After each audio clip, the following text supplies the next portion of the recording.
Oh, here we go, and we're on the Guerrilla TV channel with two gentlemen from Free Palestine, something I don't even know what it's about. So, Mick. Scottish Palestine Solidarity. Scottish Palestine Solidarity. So that you're Mick? Yeah. You want to give your second name or? Sure, Napier. Mick Napier. And what's your name, sir? Jimmy. Me, Jimmy? Me, Jimmy. Jimmy is here, and we've got a couple of ladies here with the Palestinian flags. Gents, what's this about? What's happening? What's the political significance of this just now? Or what would you like to tell us about what you're doing just now? I think we'll just keep it, because I actually don't know what this is about. Well, Palestinians are being smashed up by the Israeli military in Jerusalem at the moment. Families are being chucked out onto the street by the Israeli government because they are Palestinians. And hundreds and hundreds have been injured seriously. I was on the phone to people there this morning, and there were 200,000 Palestinians, despite the brutality, gathering in the Al-Aqsa Mosque, which is like St. Peter's in Rome. Yeah, I know where the Al-Aqsa is. It's a major cultural centre, not just for Muslims, but for all Palestinians. And the Israeli plan has always openly been to take over Palestine and expel Palestinians. And this is part of that long-term project that was kicked off by the British, by the way. Well, one of my friends was actually Palestinian. I used to live in the Middle East, and one of my friends, I used to live with one of my friends, and I was like his boss as well. I employed him as well, and he was a lovely fella. His name was Ahmed, and so I've got some experience of the Middle East. Where were you in the Middle East? Dubai. Oh, right. Dubai. So I was held for 2 years without a legal ability to work or leave the country after being attacked by a taxi driver. The taxi driver admitted to attacking me, but that's by the by. Let's just stick to Palestine. So why just now is this happening? We already know there's been ongoing problems over years and years. Why is this happening just now? Well, the Israeli government passed a law saying that Jews have political rights in Palestine, and only Jews that Palestinians do not have. Right. It's apartheid on steroids. That's open in public. The government boasts about it. A bit like the hate crime bill in Scotland? Well, no, because this means that it's like having a rule in Edinburgh that, God forbid, black people cannot live. But that's what the hate crime bill is as well, with Hamza Yusuf. But anyway, keep going. I don't want to sidetrack you there, but yeah. No, it's residential apartheid. Residential apartheid. It's to say that some people are not allowed to live in virtually the whole of Israel. And the government openly discusses how to get rid of them. Right. So that's what's happening. It's brutal, it's violent, it's just thugs. And now, the British government arms the Israeli government. Now the Jews are obviously from that part of the world originally, before they actually were kicked out. Is that correct? Am I saying that correctly? You're very incorrect. I'm very incorrect. Right, carry on. The bizarre thing about this country called Israel is that it says that the Palestinians who live there, who were born there, whose families lived there for centuries, do not have the same rights as a Jewish person. So it's like an apartheid. As a Jewish person living in Edinburgh or New York or Moscow. That state privileges all Jews in the world over Palestine. It's as if, God forbid, this government said all Jehovah's Witnesses or all Catholics anywhere in the world can come here and get a house. Now, that's crazy stuff. Well, that's what the Nicholas want to do, isn't it? That's the first minister wants to do. No, but that crazy stuff is the reality of life for Palestinians in Palestine. That's very interesting. So it's almost like an apartheid type thing, where one rule for one for another. And I think that's what we have to watch for in Scotland as well. They seem to be doing that as well. Archbishop Tutu.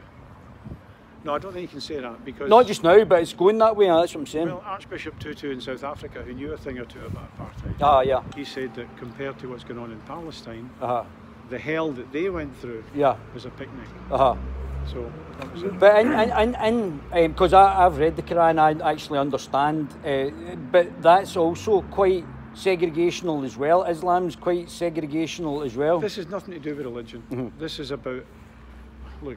it's about ethnicity. In this country, it doesn't matter. The government doesn't care if you're a Catholic, a Protestant, a Jehovah's Witness, or God, anything at all. Religion's your own business. In Israel,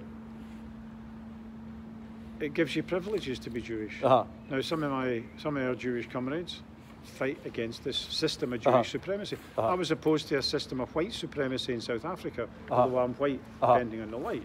So we're not against people, we're against the system. And if you decided that in this country certain people had privileges that others would not have, there'd be fighting.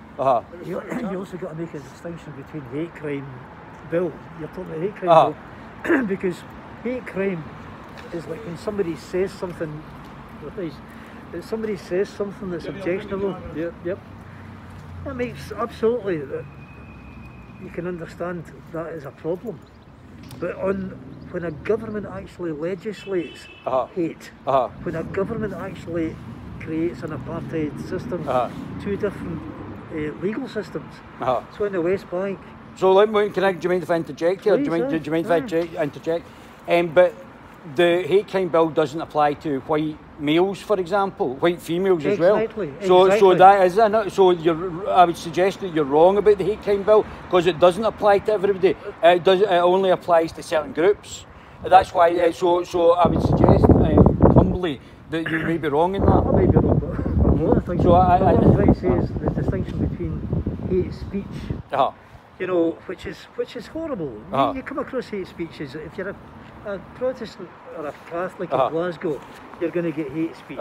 You know, that's a bad thing. It's a horrible thing, but it isn't the same level of horror as a government that actually legislates. Tyranny, basically. You're talking about tyrannical. Well, it actually legislates and says if you're a Palestinian, if you're an Arab, you're subject to a different set of laws. Well, that's funny you saying that. Well, listen to this then. I'll tell you a true story about me.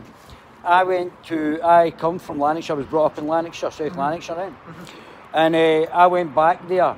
And Nicola Sturgeon and Nicola Sturgeon's government, I had to prove that I had a connection there. Now my name's Ballantyne, so I have for generations the Ballantynes have came from South Lanarkshire and Ayrshire. So I've now got to prove that I've got a connection to South Lanarkshire. That time, and I'm not talking about a Scottish African guy with a Scottish accent. I'm talking about an African guy who's standing just as close to me to you.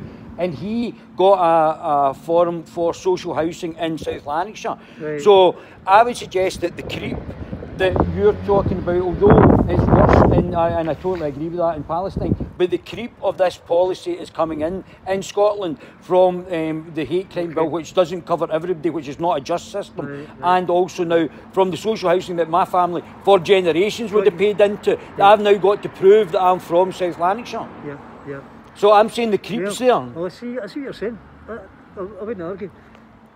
What I would say is like it's a different level. No, I agree with you. I'm not. I am not. No, but my point is though the creeps there. The creeps there. The political, the policy creeps there, and this is the issue. But I do agree with you. It's just a matter of urgency, really. It's a matter of where are the Palestinians going to go though? It's like you're painting the lobby when the kitchen's on fire. That's what I'm trying to say.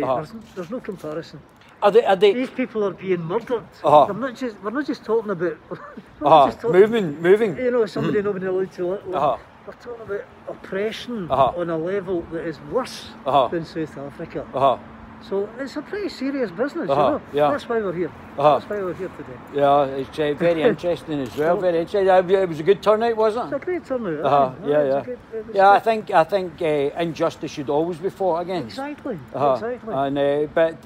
And you would think, obviously, with the Jewish history as well, I've got a lot of Jewish friends, that they would be, but I don't know how complex. It's very good to get both sides of the story on this as well. I'll tell you, the thing about Zionism is there's a lot of lies involved in it. Now, I thought Zionism, sorry, can I just clarify, is Zionism the return to Israel by the Jews? Is that Zionism? That's the word they use, but, you know, leaving that aside, all I was going to say is Zionism has a problem because they've got this certain bit of land here, right, which is kind of ill-defined.